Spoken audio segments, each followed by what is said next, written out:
Welcome to another edition of the We Talk Chelsea podcast, a podcast of Chelsea supporting friends united for a love of Chelsea Football Club. And lads, the Premier League is back and Chelsea don't look terrible. How are we feeling about I'll be honest with you. I thought, I woke up this morning with a spring in my step, and I just thought that was a really good performance yesterday, wasn't it? All round, I thought, it was a very up and down game, a typical Chelsea Liverpool. But I thought we did okay. What do you reckon, Tim? Yeah, I'm actually pleasantly surprised. I thought we did a lot better than we would.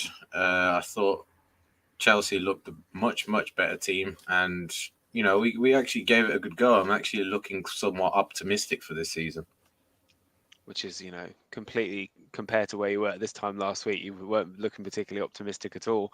We're live on YouTube and then live on TKST TV. So if you are watching us, hello, welcome. We are also trying to reach 100 subscribers by the end of August. We kind of set ourselves this little challenge. So if you haven't subscribed to us already and you're watching us now, please make sure you hit that subscribe link. I really appreciate that. Want to get to 100? It'd be great. We can have our own URL. Apparently that's the thing now. That's the next stage.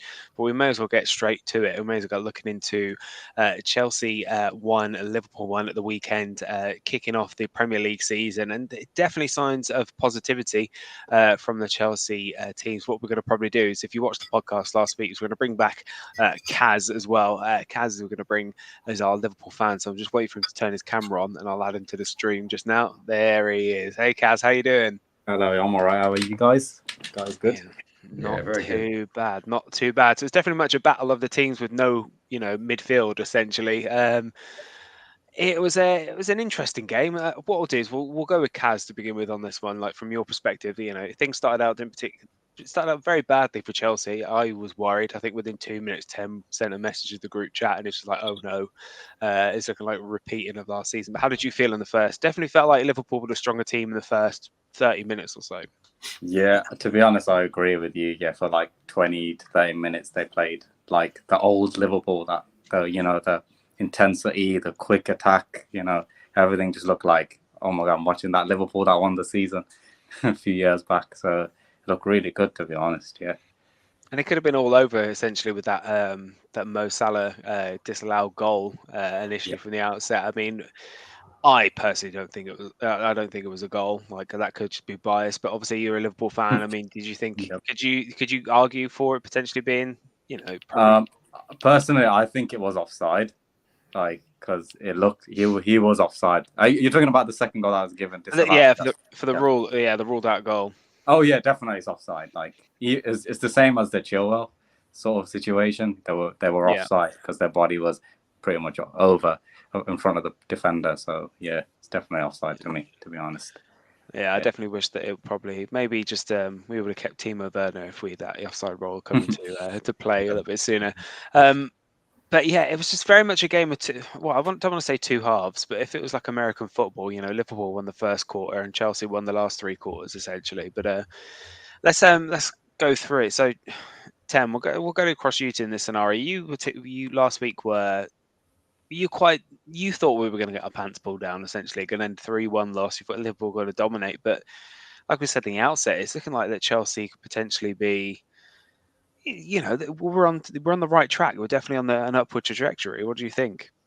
Yeah, well, that first 30 minutes pretty much confirmed my worries. I think I still think something that this Chelsea team needs to get better at is defending, because I thought it wasn't a case of Chelsea being that good. I actually thought Liverpool were quite bad. And something I want to mention later on when we talk about the second half of the game. If you saw when they attacked us, we looked pretty much very scared of their attack more than they looked of ours, if that makes sense. I think we just played the outlet ball a lot quicker than they did and made the correct passes, if that makes sense.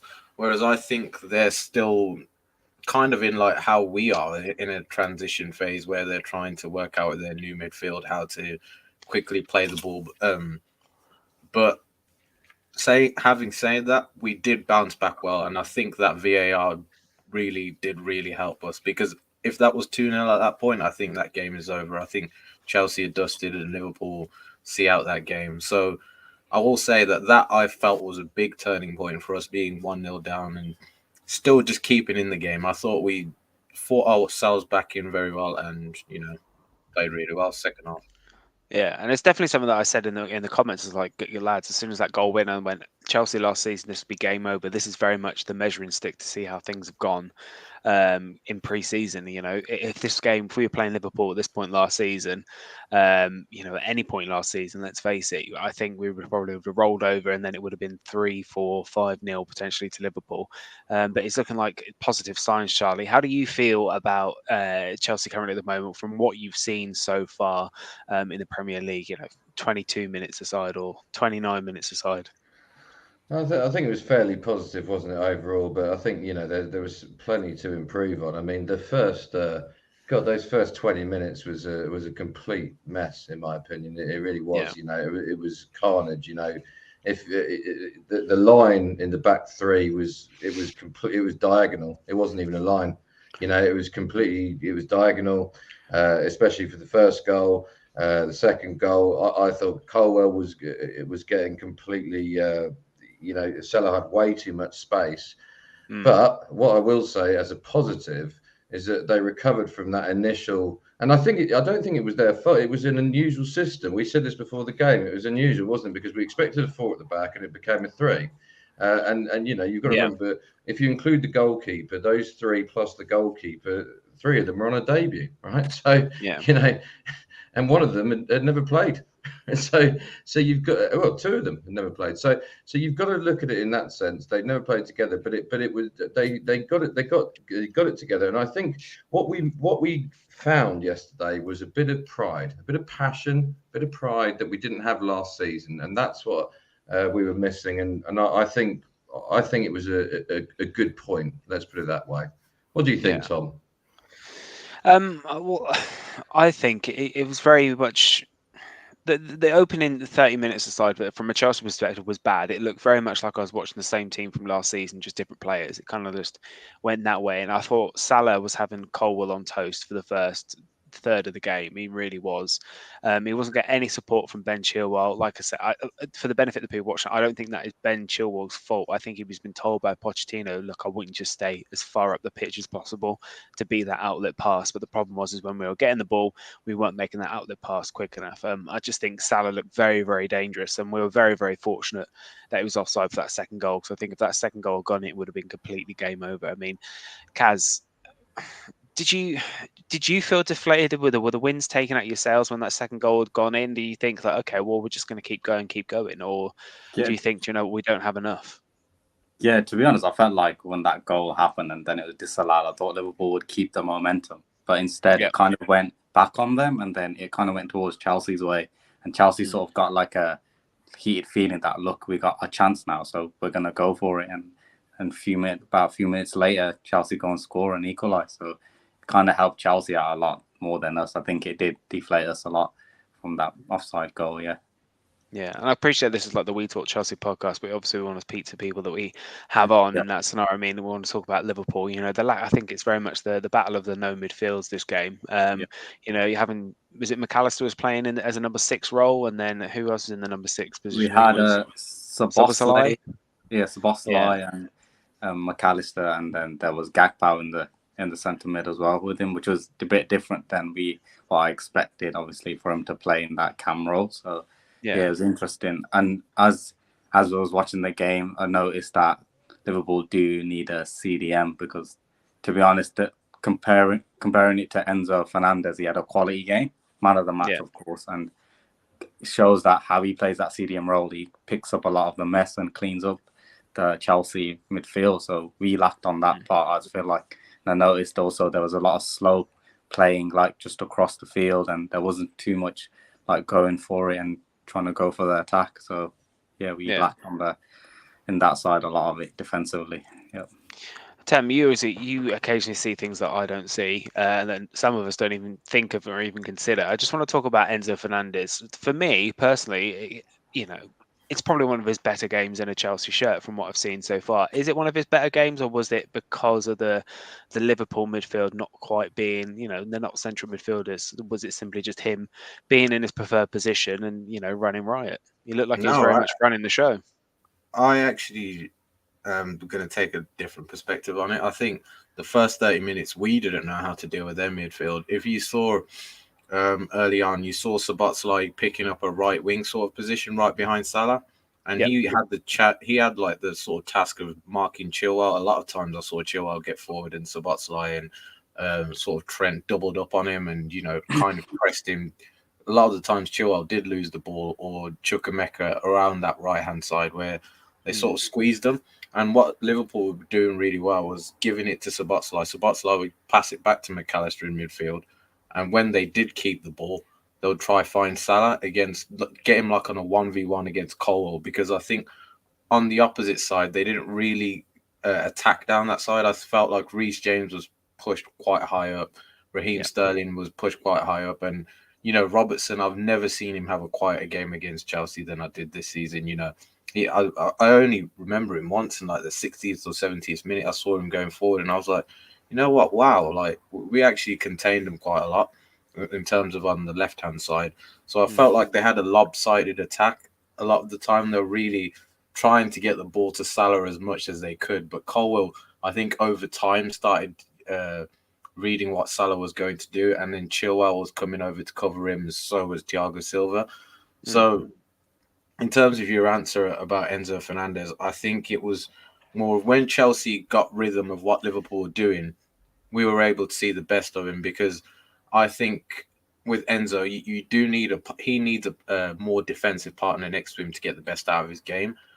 But in terms of running the show, after the first 30 minutes, when we got a grip of things, he definitely was the star man in our team. And I will have to say, Conor Gallagher also did put a really good shift in defensively to, supplement for that performance. Yeah, Conor Gallagher is a player that we've been kind of critical of in terms of appearing sometimes to run around a bit like a headless chicken, but it's definitely one of his final performances in a Chelsea shirt. Kaz, before you jump off, I just wanted to speak to you just a couple of things before. Were you surprised with the lineup that Jurgen Klopp went with? He's got a recognised centre midfielder on the bench in Curtis Jones. Would that not have been the time for him to play him and then maybe not have these players played out of position? Yeah, I thought he would probably start Curtis Jones because he has the experience playing, obviously, previously before against Chelsea. So I was a bit like starting the new starters is a bit like, or is it a bit rational for him? But he probably thought give it a chance to see how they get on. And then obviously another thing that I noticed that he started Jota instead of Darwin Núñez. Yeah, and that really surprised me because Darwin Núñez, he's quite energized and he can go for it. But I was just a bit surprised that he didn't play him because Jota had a quiet game and you guys contained him as well, to be honest, most of the game. And then also, like Temba messaged about Robertson having a poor game. Yeah, to be honest, Stephen, I noticed that they did really well on that flank, to be honest. Even Reece James, he was causing problems every time on that side and Liverpool were getting outplayed every time on that side. But yeah, I'd agree with the Curtis Jones not playing. But coming on, he did make a difference a little bit. But still wasn't really enough, to be honest, to obviously. Yeah, can I just add to that as well? This I was going to mention earlier. I know a lot of people were surprised when Liverpool changed to a 4-3-3 and Salah was brought off. Yes. But if you actually saw how well, I don't know what the young player's name that came on. And Leo or something. And no, yeah. And Curtis Jones. They actually Harvey Davis. Harvey. Yeah. Harvey or whatever his name is. I'm not sure. That guy. Harvey Davis. The blonde hair bloke.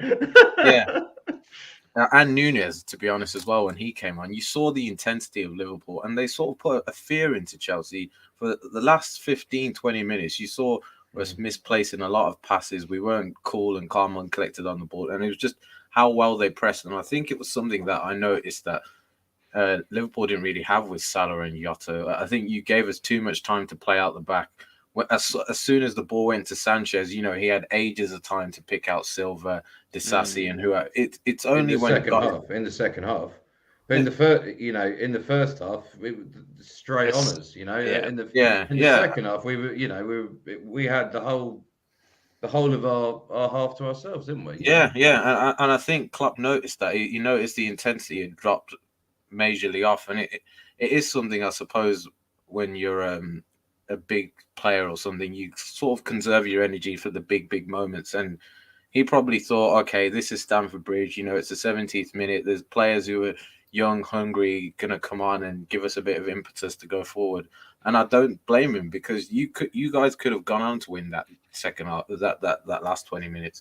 It was a game where we didn't take our chances, I would say. And then that last 20 minutes, Liverpool completely dominated that. I think we were sort of lucky to escape without maybe conceding a goal there, and so were used with that last minute chance we had. But I think if you had played Nunez from the start, because he actually took off a shot that deflection. It deflected, I think, on one of your players. But even so, I didn't really see Jota do that from the middle. Didn't really see Salah do that, apart from the two chances. And it sort of just, you kept this constant relentless pressure, which, like you said, the first 20 minutes was clearly abundant. Like, you guys were the better team, and I just don't really blame Klopp for taking Salah off. That's all I wanted to say. Yeah. Oh, and the last point. Sorry, I did say it was a battle of it. The game was going to be won on the wings, and I think we definitely saw that. The wing play was heavily dominant on both sides. Your goal came from Salah pushing, going 1v1 v Colwell, switching the ball across and goal. Well, ours came from a corner, but most of our attacks came through James or Chilwell, and that's the way we penetrated you, to be honest. And that's all I wanted to add. Yeah. Well, Kaz, we greatly appreciate you joining us this week. Come back on after your appearance last week. I'd like to say I wish you luck for the rest of the season, but I think that'd be very disingenuous of me. I hope you do very, very badly. But we'd love for you to come back on when Chelsea make their way up to Liverpool later on in the season. Can I just add one thing? Yeah.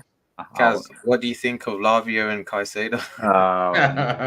To be honest, you know what? Chelsea did a smart one to sneak away and take them from us, because what you guys did was you always had Caicedo in mind, and then Liverpool tried to come out with a crazy bid and try to take him over, which made Lavia think, damn, I'm second choice. So you guys took him as well from us. So, I can't really say much, to be honest. Now it's a bit of a thingy for Liverpool, where it's a bit of like a panic, because now who do they sign? So that's what we're going to be going through for the whole season now. So we'll see what goes on. But I hear Bakayoko. Before I go, I do want to add something. I do want to add something before I go. So there was a point in the game where I don't know what you guys' opinion is on it, but what do you think about the handball that Chelsea that happened? Which what do you feel as? I was going to discuss it a bit later on, but we'll do it. But it's not a handball. It just isn't. It's not a handball. It isn't. It's not handball at all. The hand is close to his chest like this. Like, he's not done this. He's not moved it like this. He's not got his arm in the air like that. He's not jumped in it. He's put his arms to his chest to kind of protect himself. He's made himself smaller. And I just think it just wasn't a handball. Maybe this is bias. I'm sure there's people out there that probably think it probably was. But they're wrong. So what do you think? For me, well, to be honest, I personally, to be honest, being realistic, I don't think it is a penalty, only because his hand was pretty close to his chest, and also he wasn't even, he's oblivious to it, to be honest. But but a lot of people would say it's handball, to be honest, the way it looks, like, because it's the way his hand was. But I agree that it's not handball. I bet that and Kaz is dropping in and out. But Kaz, no, I appreciate it. We'll get you back on at the end of the season when we make our return up to Anfield. Appreciate you for joining us. Really, take care, soon. Take care, Kaz. Thanks, Kaz. We got Caicedo and they've got one. Anyway, he's just in the background here now. It's just logging off now. But I thought we'd probably best to kind of approach some of the individualism, the individual performances for Chelsea's players. Like Charlie mentioned, a lot of debuts, Premier League debuts in the team.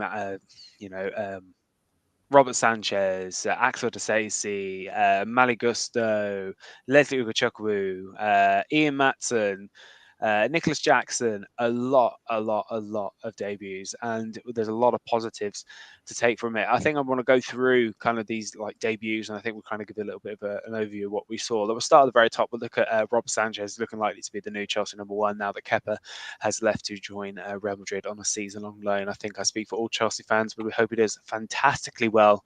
And Real Madrid at the end of the season want to put a very hefty bid in for him, because I think a lot of Chelsea fans would be more than happy for the club to accept that. How do we feel that Robert Sanchez did? I thought he was different compared to Kepa. He definitely looked bigger in the goal than Kepa did, and he was in black and black slimming. That's why I wear black majority of the time.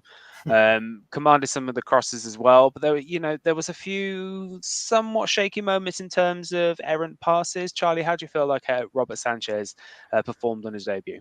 I think it was fine. It was okay. I don't look as a goalkeeper. If you do nothing wrong, I think that's probably an okay performance. He was confident. I think the way there was a moment at the very end of the game where he took that cross, a corner or something like that, took that very confidently, and that led up to the Mudryk chance at the end. I think. I think he had a pretty good performance, bearing in mind. That he's never played with this group of players before, and I think it was fine. What do you think, Tim? Yeah, Tim, you had a different perspective on this one. Yeah, I thought he was. No, I'm joking. I did actually think he was quite shaky, to be honest. I didn't think he had the best performance, but granted, it's his first game, so I'll give him that. I think you saw a lot of nerves in the way he came out for some of the shots and even some of the parries he did. I was just a bit like, is this guy a bit sure of himself? Is he confident? I'm not quite sure. Maybe the nerves got to him. But at the end of the game, that big claim of a cross, we have not seen that for years. Yeah. Well, since a confident Mendy was at the helm, pretty much. Even him sometimes he would flap at the ball. But I would say to do it and to distribute it well, distribute it in a stalemate where we need the goal to distribute that. Where that's another thing I would say that really used to annoy me about Kepa, Mendy, or anyone. How many times would you see us catch the ball from a cross and they're looking to play it out quickly, but they don't pick out anyone, and then that 5-10 seconds later, that counter attack is already gone. Yeah. And I think teams they can get their shape once again, and it's like you said, that last 94th minute, clearance out to Mudryk for him to try and run through, almost winning the game at the end. It's definitely something that we wouldn't have seen last season. I'd argue that potentially even before Mendy, I don't remember Mendy being particularly strong in coming to claim crosses. Maybe this is just recency bias coming into play, but I think the last very strong goalkeeper that we had was Thibaut Courtois. And may he hope he recovers very, very quickly. Let's move across to the guy that got his debut goal, Axel Disasi, signed from Monaco for 45 million euros last week. How do we feel that we got on? He looked kind of solid. I think in the first 20 minutes he looked a bit nervous, but that could potentially be just something that he's only just joined the club recently. He's kind of getting used to the system. I don't think I personally didn't expect him to play, if I'm completely honest, Charlie. How do you think he performed against tough opposition in Liverpool? I thought defensively, like you say, for the first 20 minutes, he was very shaky. To be honest, I was actually really nervous about him. But he got the goal, and after that, I think he got a real spring in his step. And that celebration for the goal, there's something in that. He seemed to really enjoy that, didn't he? He really sees this as a big opportunity for himself. And look, I think that I really hope that he has a great career at the club. I think that was a brilliant debut. It'll never be forgotten. It will never be forgotten. Let's put it that way. Tim? Yeah, totally agree with Charlie. I don't think I can add any more. I don't know what you think, Tom. Again, he scores a goal. It's what you want him to do. I mean, the only thing that worries me is the fact that we didn't score a goal from an attacking player and we're getting it from a defensive player once again. But it's very early days. This is round 1 of 38, so we should see as we go through. Let's move across to Liverpool. By all means, feel free. Yeah. I think that's the next main worry of mine. I still don't see where the goals. Like I think I put in the chat that a lot of our losses last season I can now see being draws with how much we've improved with playing. I think now it's more about fixing that front line. I still don't think there's enough goals with just Jackson in there.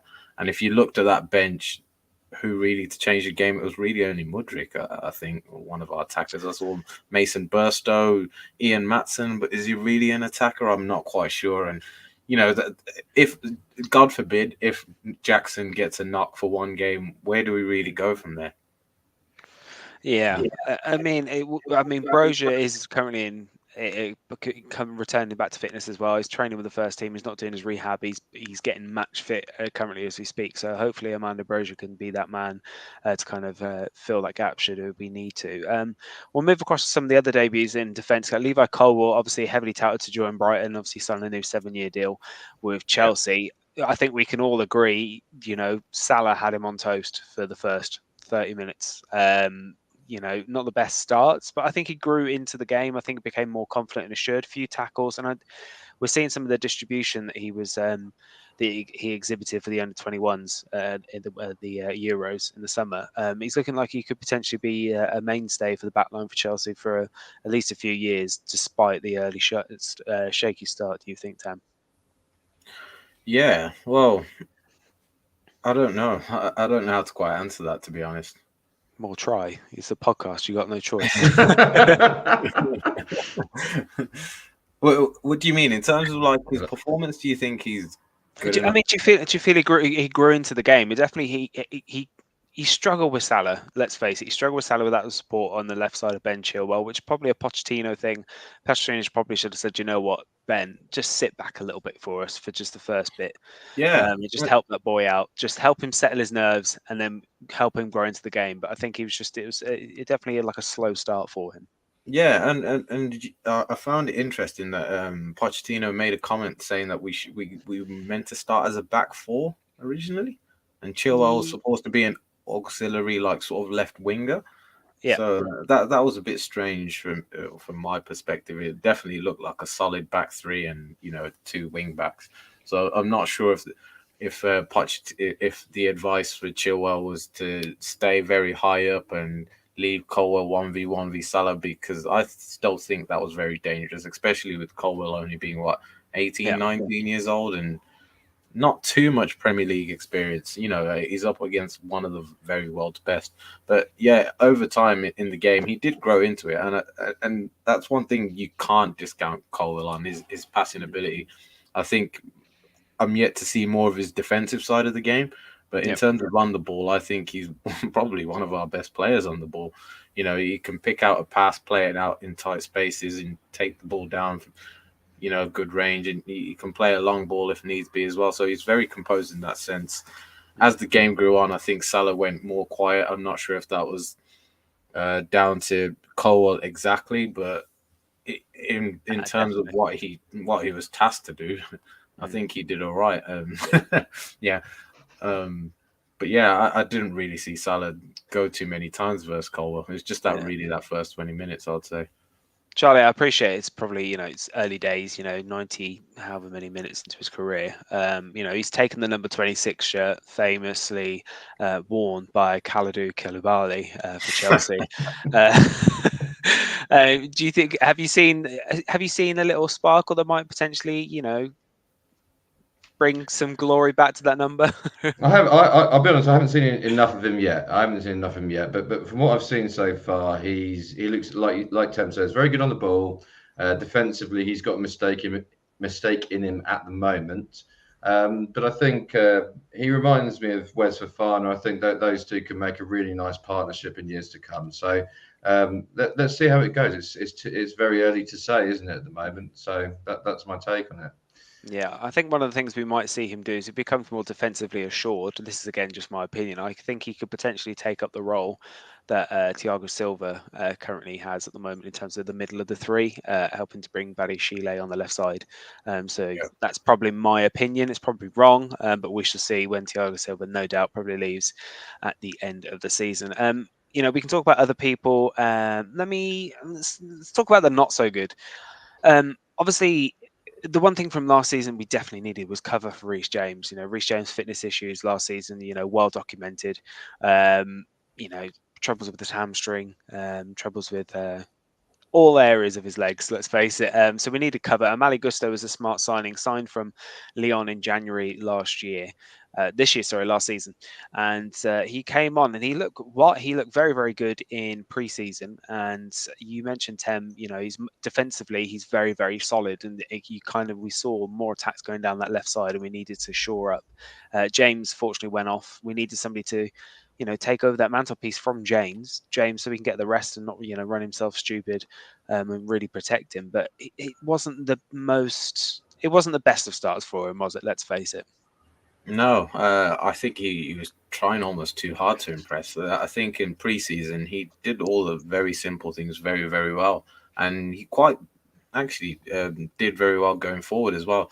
I saw like a couple of instances where he passed it to Sterling out wide, and then there was a clear chance for him to overlap, and then he sort of sat back, and then I was kind of thinking, are you trying to play conservative or are you trying to go forward? But then a lot of his passing said the opposite. Like he played a lot of dangerous passes into the middle out of nowhere, and I'm thinking this is where I was thinking the whole team started doing it the last 15-20 minutes, and the lack of experience started really showing, and I was just like, do you guys know how important this game is? Like, you don't play passes like that in the last 15-20 minutes of a game. If you turn over that ball once, Liverpool are still Liverpool. They're not Aldershot Town or something. But they're gonna punish you at the end of the day. Just because they've taken Salah off doesn't mean they won't score a goal in a quick flash. You have to show them respect at the same time. And yeah, just a lot of inexperience there. I hope Pochettino has a word with them. Well, he definitely will have a word with them, and they sort of learn from that. But yeah, it was just a thing of a lack of experience that really showed in that sub-appearance performance. And I think I could say that about most of them. Yeah. And Charlie, you mentioned, especially when it came to some of our signings, we definitely needed to shore up in our number 9 position. I thought Nicolas Jackson had a very lively game. I think you've said previously, Chelsea need a bit of a bastard up front, and he's looking like he's not afraid to, be a bit mouthy, be a bit leery, and he looked quite lively for Chelsea. I'll be honest with you, it was so refreshing to see a player, at least twice I can think of, that actually turned a player and then ran with it. Yeah. I mean, even at the lot, he probably should have released it to Mudryk a little bit earlier, for that chance at the end. But for him to Konate is a bastard himself. He's a big lad, and he will happily chug you over. And I don't think he was on a booking. At that point. I don't think he was ever on a booking the whole match. He got booked in stoppage time, if I remember correctly. Okay, but I think at that point he could have easily whacked him, and he didn't. I think he's got some hell of a strength. That guy, I have a lot of faith in him. He has a Drogba-esque way of playing. He just bombs on, doesn't he? Bombs on, and he gives us. Havertz would never be able to do what he did yesterday. He would never be able to, have Konate and Van Dijk breathing down his neck and just carry on. And every time you think he's going to release the ball, he doesn't. He's just got the ability to actually go, I'm going to carry on and carry on and carry on. I actually thought he was the man of the match. I really did. I thought he was brilliant, Jackson. I thought he was absolutely excellent. I'll throw this one back through to you, Charlie, because obviously you've been quite critical of the fee that was paid for Enzo Fernandez. You were talking about man of the matches. I think Enzo actually won the man of the match for the actual performance in midfield. Are you starting to see the signs of the price tag that Chelsea paid for him? Yeah, I think once we've got Caicedo and Lavia in the team, I think maybe so. Yeah, I thought he had a really good game yesterday. Granted, but I think that Jackson actually was really refreshing. The way that he did his business, it was just refreshing. We haven't had a player like that for a long time at Chelsea. We've had Giroud's, we've had Havertz's, we've had these sort of players who just back to the goal and just kind of. Hope that someone's there to flick it onto. For someone to actually just take a defense on, that's what we need, and that was really refreshing, actually. I'm conscious of time, so I think the one we could have talked about, Ugo Chukwu made his debut, Mudryk came on, had those chances at the end, Ian Matson. But I think a player I want to discuss, we did initially touch on Conor Gallagher's potential to go down that route. I think a player I wanted to discuss, this is the area that we all differed in terms of if he had a good game or not, and that's Carney Chukwuemeka. I felt very early on, I think with the whole midfield for Chelsea, in the first 30 minutes we were poor, but I think Chukwuemeka grew into the game. He's looking like a player that could be very, very strong, hold the ball and make that passes. I thought he had a good game, but I know Tem and Charlie, you thought different. Tem. Yeah, like I say, again, lack of inexperience. I think that's just the main point of all of them. Like we just, it's something I think we need to work on, and something I think we need to get in. It's something that Pochettino alluded to as well. So I hope the club can somehow rectify that, and I think it will help us in the long term this season, especially when you're sustaining a lot of pressure coming towards your goal. You just need sometimes that cool head or someone who knows how to see out a game or just calm the levels down, because I think you see it with a lot of high level teams where it's sort of like, oh, we come at you, you go at us, you come at we go at us. But you see it with the best teams, Man City, Arsenal, whatever, they're able to slow down a game or contain a team to the point of they just get frustrated, not like make it sort of a ping pong match. And I feel like that was something that was evident with us under Lampard, that 2019-20 season, where it would be a lot of end-to-end football. And, we got top four with that, but I feel like throughout 90 minutes, we won't be able to sustain that all the time. I don't know if you agree with me.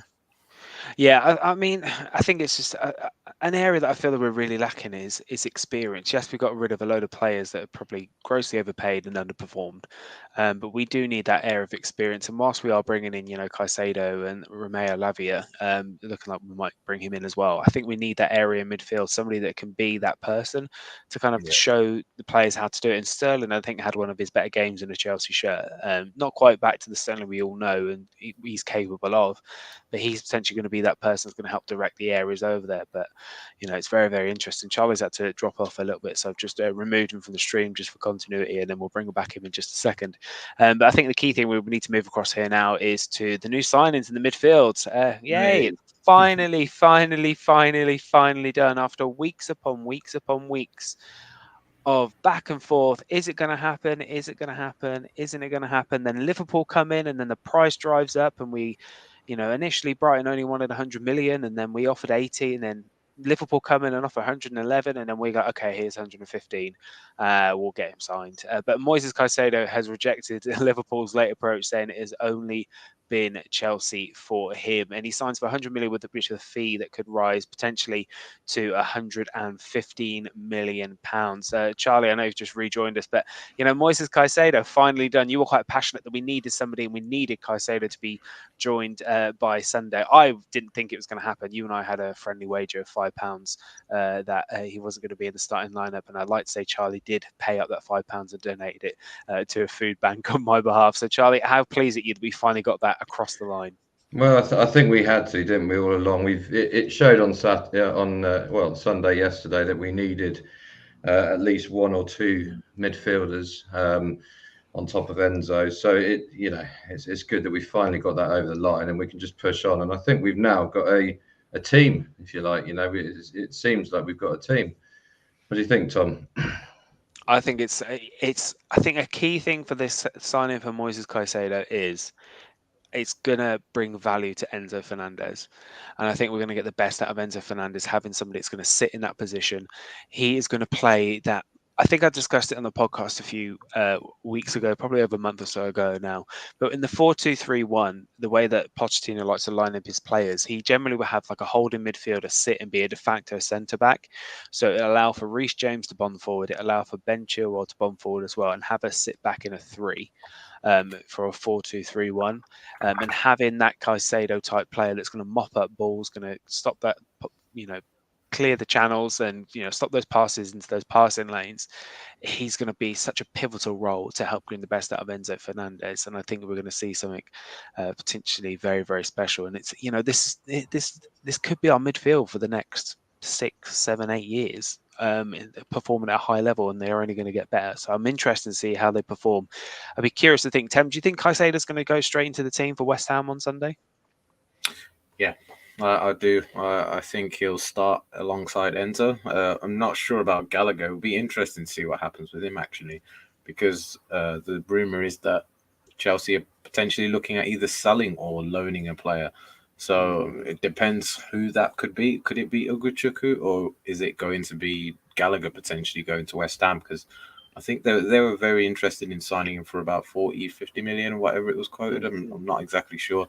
So, but I think Caicedo walks straight into that team, and if he doesn't, he'll soon come off the bench because, like I say, that midfield and I think the attacking areas are still problems of Chelsea to sort out for the rest of the season, really. So we'll see what happens there. It'd be interesting, Charlie, what happens to Conor Gallagher, because where does he fit now? Do you see him potentially staying in the team as being somebody that's going to play in that number 10 position? Because, he actually performed quite well in central midfield. It's not his area that he's known for playing. He likes to play a little bit further forward. He's got that relentless energy. But where does he fit in Pochettino's plans? I don't think he's going to be necessarily a starter every single game, but he's one of those utility players that you need in a squad if he's happy to do that job. A little bit like Loftus-Cheek, a little bit like whoever, John Obi Mikel. These sort of players who over the years you actually appreciate their value. Yes, he's not going to come on the pitch and score a goal from the halfway line. But over, he's a disciplined player. I think he trains very well, from what I've heard, and also he's got a good attitude about him. From what he run, and I think we need that in the dressing room. And he's Cobham, he's Chelsea, so I think that's got to be a positive. Yeah. I think like last season, I was very critical of Gallagher, especially on the back of his season before and his loan to Crystal Palace. And, I think we're very, very likely to see Ugochukwu go out to Strasbourg on loan. And then we also have, Andre Santos as well, another player that's able to play in that position. Not necessarily, I think Santos is more going to play in the position of, if Enzo's not playing, Santos will play. So it'd be intriguing to see. I personally wouldn't like us to sell him, but I also don't think he should go out on loan either. But it's just I'm struggling to kind of see where he kind of fits in the system, and if he's happy to be that kind of role player, or if he's willing to go back out on loan for another season. Or the problem is we have now, and this is a discussion a lot of people have having, online, is about Chelsea spending, close to £900 million spent in the last 3 windows so far. The problem is with those Cobham bought players is they are pure profit. And he's probably going to be one of the first names on the chopping block alongside Trevor Chalobah. And I think it's a shame to say I don't want to lose that kind of identity. We kind of lost it a little bit when Mason Mount decided to jump ship and join Manchester United. But it'd be intriguing to see what happens. And I'm hoping, on September the 1st, he remains in the team, but we shall see. One thing we've learned as Chelsea fans, that absolutely anything can happen with this club and nothing will surprise us. Another thing that we need to bring up as well, it's looking very, very likely as well that not only did one central defensive midfielder reject Liverpool, another one rejected Liverpool, and I can't tell you how much that brings me such great happiness because I cannot stand Liverpool. Romeo Lavia is looking to join Chelsea from Southampton for a £50 million fee, and this is another example of a player that we're signing under the age of, I think he's 20 years old. He's another young player, but it's not an area particularly. It's an area we need reinforcement in, Timber, but it's not the experience you kind of need in that position, is it? No, and it's quite interesting. We've signed both of them. I thought we probably would have stopped at one, but I guess we, because of Joe Shields' connection with Southampton, he thought this is the perfect time to bring the player in, and clearly the club thinks so as well. So I think we'll end up having 4 or 5 midfielders now? Yeah, we got Ugochukwu, Andre Santos, Gallagher, Fernandez, And Caicedo. Yeah. Yeah, we're very deep in that area now, and I think we're lacking that kind of experience. Yeah. So again, I think it's just I don't know if it's way too overstacked at the moment because of the formation we play. Because if you think about it, even Chukwuemeka could qualify for one of those positions as well. So who goes out is the interesting question. But Lavia, I'm sure he's probably kind of understood. He may not start every game. He's probably here for the long term in terms of play the bench for maybe this season and work yourself in. If we get ourselves into Europe next season, then maybe more opportunity to play and start. But yeah, like I say, I'm just totally surprised that him and Caicedo both really want to join Chelsea. I hope this is a long-term thing now where people take us as a serious club still, and think of us as a club where they're going to win things. That was a definite worry of mine, where I thought, do players really want to come here for Chelsea Football Club, or do they just want to come here for the actual wage packet? When we signed players like Sterling and Aubameyang, I started to worry about that. But now that young players who haven't won anything are here, I suppose it shows them that this is a club where they can, start finding success here. And I think it's something over the last 15, 20 years where we've been a club where players have famously come here to win trophies. You saw it with Fernando Torres and the likes, where they may not have achieved success at their own club and thought, oh, you know what? Well, the next best thing to do is be at Chelsea. Even if I'll have a terrible time, I'll still win trophies. And I think that's what we all want for our football club. Yeah, and I think one of the things that I'm quite aware of is it's approaching a decade, with the wrong side of 5 years of the last time we won a Premier League title, and there's been a kind of a decline here. And it's like what you're saying. I was worried that it's going to be, we're not an attractive club anymore. Well, yes, we have the opportunity of living in London. A lot of players want to live in London, but the way that things are, we're kind of down here, and Arsenal's kind of on the rise, and you can see those type of players that are looking more swayed by Arsenal. And I want to make sure that we retain as being the number one club in London. Charlie, I forgot my train of thought here. It's not good for somebody that's leading the podcast, is it? I think one of the things that it might be worth considering as well is the depth in midfield does give Pochettino options in terms of moving to potentially a 4-3-3, or even pushing Enzo Fernandez further forward and playing as a number 10 himself, and having Lavia and Caicedo playing as in a double pivot in potentially a more defensive game or against stronger opposition. Do you think that could be an option that could be utilised by Pochettino? I'll be honest. I think that's the plan. I don't understand why it wouldn't be. Those are you've got to play to your strengths. Those are the best players. We've signed. If we do sign Lavia for, was it 50 million pounds? That's a lot of money, right? If we sell Gallagher for 40 million pounds, 50 million pounds, so be it. Who else is there? I think you play to your strengths. You look at your squad. You look at what you've got, and then you work out your formations from there. That's kind of what we did yesterday. We looked at what we have. We're very overstacked in the defensive line, so we put 3 at the back. We've got 2 brilliant wing backs, so we use them to our advantage. We're not particularly good at the top, so we use the Reece James going forward, and we pull Chilwell very far forward because we know that we're not that great at the top.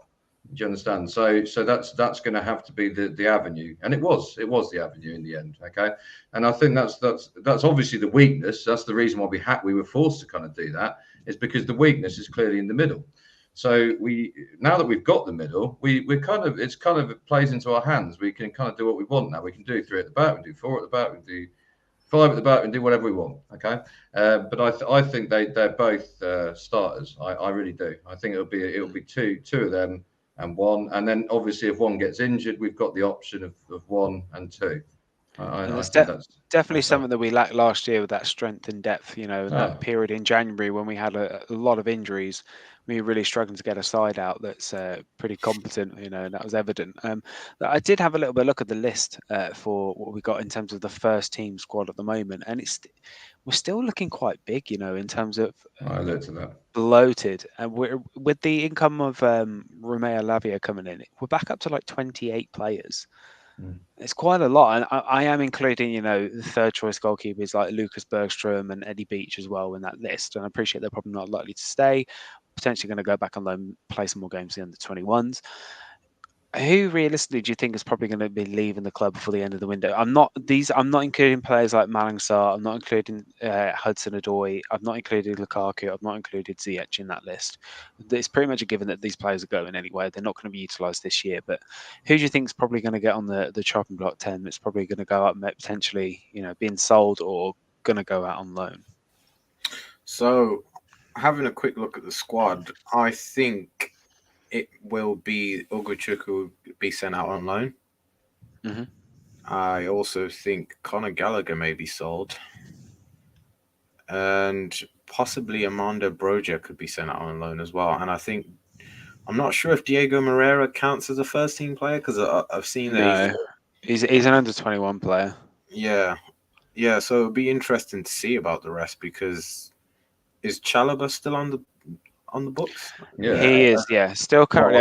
It's yeah. looking likely. Inter Milan have reignited their interest in him very, very recently. It's looking like he potentially could go to Inter Milan. But again, he's another player I don't want to see leave. But where does he fit? Where does he fit? That's the thing. And I'm not sure if is he currently injured or. Yes, yeah, he must be. Yeah. He was on the bench yesterday. I saw him in the background on the bench. Okay, so he was in the dugout. I don't think he wasn't named on the bench, but I think he was in the dugout. I know what you mean, though. Yeah. Right. So if he's fit, Lewis Hall set to go on loan. Are you including him in the list? Lewis Hall is set to go on loan. Yeah, he's joining Crystal Palace. He is not on the list. Right. So we still have 28 without that. Still got 28. I think Armando Broja is potentially. I don't think he's going to go out on loan because of the Nkunku injury, unless we sign a striker. Because otherwise we've just got Nicolas Jackson. And it's like what Charlie was saying. Charlie made a very, a salient point. If Jackson goes, who do we have to play up front? And it's just Armando Broja. There's nobody else that can play in that position. Is Malang Sarr in there? Malang Sarr is not included on this list. No, I've not included him. Yeah. What's David Fofana doing these days? He's on loan to Union Berlin. He's on loan to them there. So he's gone out. So basically, if Jackson gets injured, that's it. We've got Nkunku, but he's injured. So we have to keep Broja. Basically, we've got no option. I think we're probably going to keep unless we sign a striker, which I don't think we're going to do. If I'm completely apparently the club are looking at one, and is Caicedo on there as well? Caicedo's gone out on loan to Leicester, so he's not on the 28 you're talking about. No, it is bloated. It is bloated. It's bloated again, and it's looking how we're going to fit these players in. I know there's been rumours for Marc Cucurella to go out on loan to Newcastle.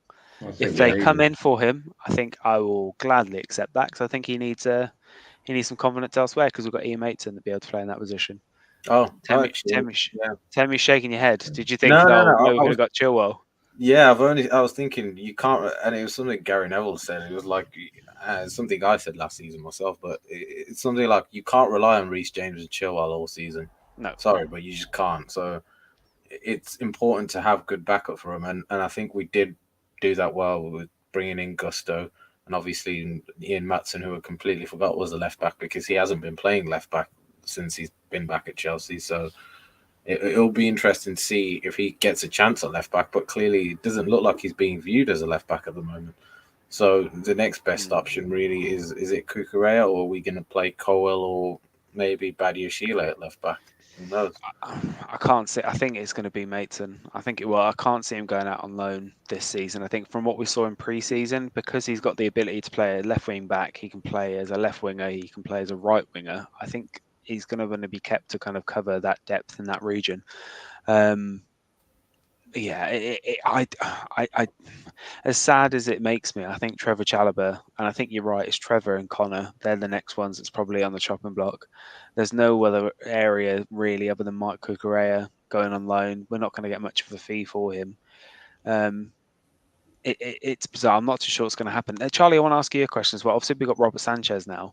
Do we still need to go in the market for a goalkeeper as a second choice? Yeah, 100%. 100%. I don't know why that's not even a good question. Cheers. No, but Sometimes I have to ask the obvious question. No, but we have to, don't we? I think I can't. I'm not saying that he's a bad goalkeeper, but I think we're clearly, now that we've lost Kepa and Mendy, we need another Kepa or Mendy, don't we? Surely, Yeah. What do you think? I mean, Tim, do you not think it could be an opportunity to give it to, Lucas Bergstrom's been in the reserves playing for the under-21s? Why can't you just bring him in for cup games? Because you don't know if Sanchez is going to get injured. And I think it's also notorious that goalkeepers do miss like a few games throughout the season. I'm not sure if Sanchez is Spain's number one, is he? No. No, he's not. I think he's in the top three, but he's not the number one. David Raya, I think, is number one at the moment. Okay, right. I'll wiki it. I'll listen. I'll keep listening, but I'll wiki it. Yeah, okay, right. But even so, I think it's important to have a good experienced number two. I think Sanchez is 25, so he still has a long way to go in terms of being the very, very best in his position. So, having an experienced man right behind him is probably going to teach him a few things, and especially if the number two has Premier League experience, then even better for us, really. I saw rumours of Kasper Schmeichel probably coming back, but those were downplayed. So I'm not sure on who would actually look as a number two instead of someone with Premier League experience. I think that's going to be a hard task to find. I think it's David De Gea, lads. I think we've got to go for him. No, it's not. It's definitely not David De Gea. He hasn't been in this Spain. Oh, you mean it? Oh, sorry. I thought you were talking about Spain number one. Number two. No, the number one is Dale rightly says here. I just had a look. It was Unai Simon. He's number one, and then Kepa and David Raya are the number two and number three. I'm conscious of time. We try to keep this to an hour, so we're just going to swiftly move on in this scenario.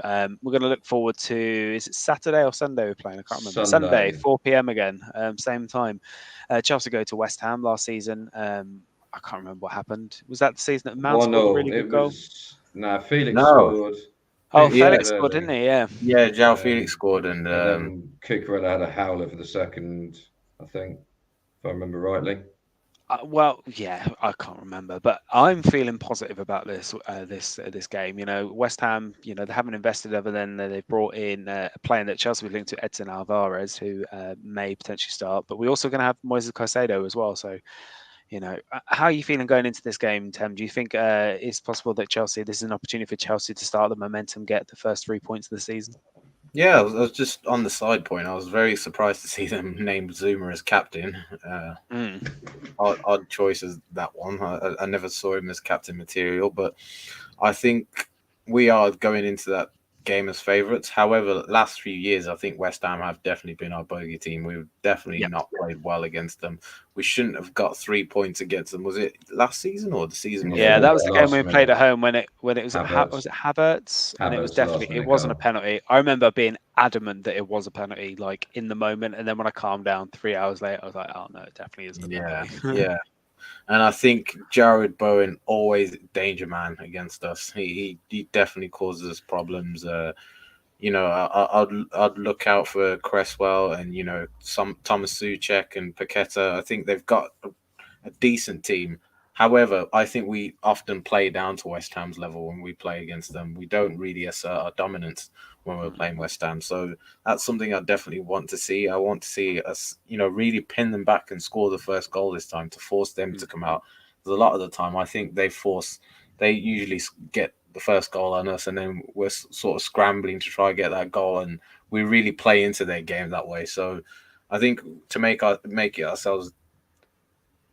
the game easier for ourselves, we really need to get that first goal and an early one as well.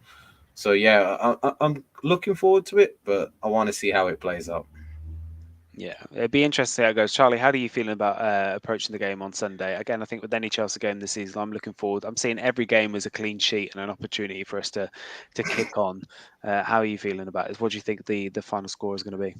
Well, I don't know what the final score is going to be, but what I can tell you is it's a London derby, and it's going to be a very good test. It's a perfect test almost for what we've just come off. We've come off a very experienced Liverpool team. an experienced manager, and we're going into an away match in a derby against who've come off. They've just won the Europa Conference League. They've just signed Ward-Prowse today, I think, as well. Yeah, Ward-Prowse as well, signed for 30 million. Right, so they're going to have threat from all sorts of set plays and this sort of stuff. I think it's a good time to play them. I think if we can get 3 points, I think that is a huge boost. I think it's a really good 3 points if we get the 3 points. We can't afford to lose it. I really do think that. I think we'll be walking backwards again if we lose that match. If we get a draw, okay, we can regroup. We've got Luton at home the next. We can get the 3 points there, but we need to get some points on the board now. And I think it's a good opportunity, and it's a good 3 points. It's a strong 3 points, even if it's a 1-0, 2-1, 3-2, 4-3, whatever it is, doesn't matter. Even if both teams are down to 8 men, it doesn't matter. It's about getting the 3 points, and if we can do that, and we move into that Luton game, and we can smash Luton the week after, I think that's a really nice start to the season, isn't it? How do we all do on the predictions last week? I think I ended up going with 2-1 Chelsea. So I think I was marginally out. I know Temba, you said 3-1 to Liverpool. Charlie, did you say draw? I said draw. Yeah, 0-0. Draw. Yeah. 0-0. I'll admit that. I'll admit that. Score draw. You still get it right. So we should probably do some sort of tally predictions for it. Let's go around. Tem, what do you reckon the final score is going to be? 1-1. 1-1. Okay, another draw. Another score draw. Charlie, what do you reckon it's going to be? A really scrappy 1-0 Chelsea. And then Mr. Positive, I'm going to go. I think it's going to be 2-0 to Chelsea. Wow. I think we'll keep a clean sheet, and I think we will score some goals. I don't know where from. Maybe Nicolas Jackson with his first goal for Chelsea. But we shall see when we come back next week at 9:30 p.m. We do this every week, every Monday at 9:30 p.m. So make sure you don't miss a single thing. If you hit that subscribe button, like I said, we are trying to get 100 subscribers by the end of August. So please help us out. We have been live on the YouTube channel. What the hell am I talking about? We have been live on TKS TV and on YouTube. I appreciate you all for joining us. Thanks very much, chaps. I'll see you all next week.